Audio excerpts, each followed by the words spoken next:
कोकण आणि गोव्यात पुढचे 4 दिवस परतीचा पाऊस असणार आहे। हवामान खात्याने तसा अंदाज वर्तवलेला आहे आणि हा अंदाज कालपासून या ठिकाणी खरा होताना पाहायला मिळतो आहे। बंगालच्या उपसागरात कमी दाबाचा पट्टा सक्रिय झालेला आहे आणि त्याचा परिणाम अरबी समुद्र किनारपट्टी भागात जाणवेल असा अंदाज हवामान खात्याने व्यक्त केलेला होता।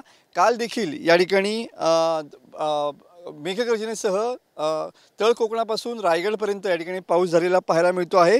बंगालच्या उपसागरात कमी दाबाचा पट्टा सक्रिय झाल्यामुळे 25 ऑक्टोबरपर्यंत कोकण किनारपट्टीसह यामध्ये वेगवान वाऱ्यासह या ठिकाणी पावसाचा इशारा देण्यात आलेला आहे।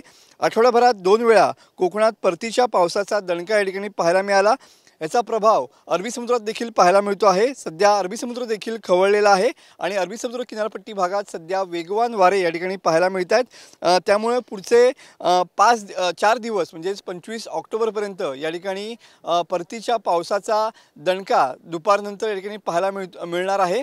तुम्ही बघू शकता की आपण सध्या अरबी समुद्र किनारपट्टी भागामध्ये आहोत आणि सध्या या ठिकाणी देखील वातावरणामध्ये बदल होताना पाहायला मिळत आहेत। दुपारपर्यंत या ठिकाणी कडक उन्हाळा आणि दुपारनंतर या ठिकाणी परतीचा पाऊस असा दुहेरी निसर्गाचा खेळ या ठिकाणी पाहायला मिळतो आहे। त्यामुळे सध्या 25 ऑक्टोबरपर्यंत या ठिकाणी परतीचा पाऊस या ठिकाणी कोकणाला झोडपून काढू शकतो असा इशारा हवामान खात्याने दिला आहे। त्यामुळे सध्या शेतकरी राजा जो कापणीसाठी आपलं भात कापत आहे त्यांनी सुद्धा योग्य ती काळजी घ्यावी असं देखील आवाहन या ठिकाणी कृषी विभागाच्या माध्यमातून केलं गेलेलं पाहायला मिळत आहे।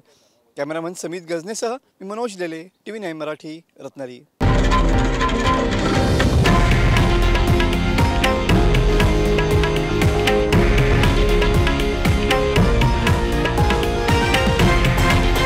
हे आहे देशातील नंबर 1 न्यूज नेटवर्क आणि आपण पाहत आहात TV9 मराठी, एकमेव।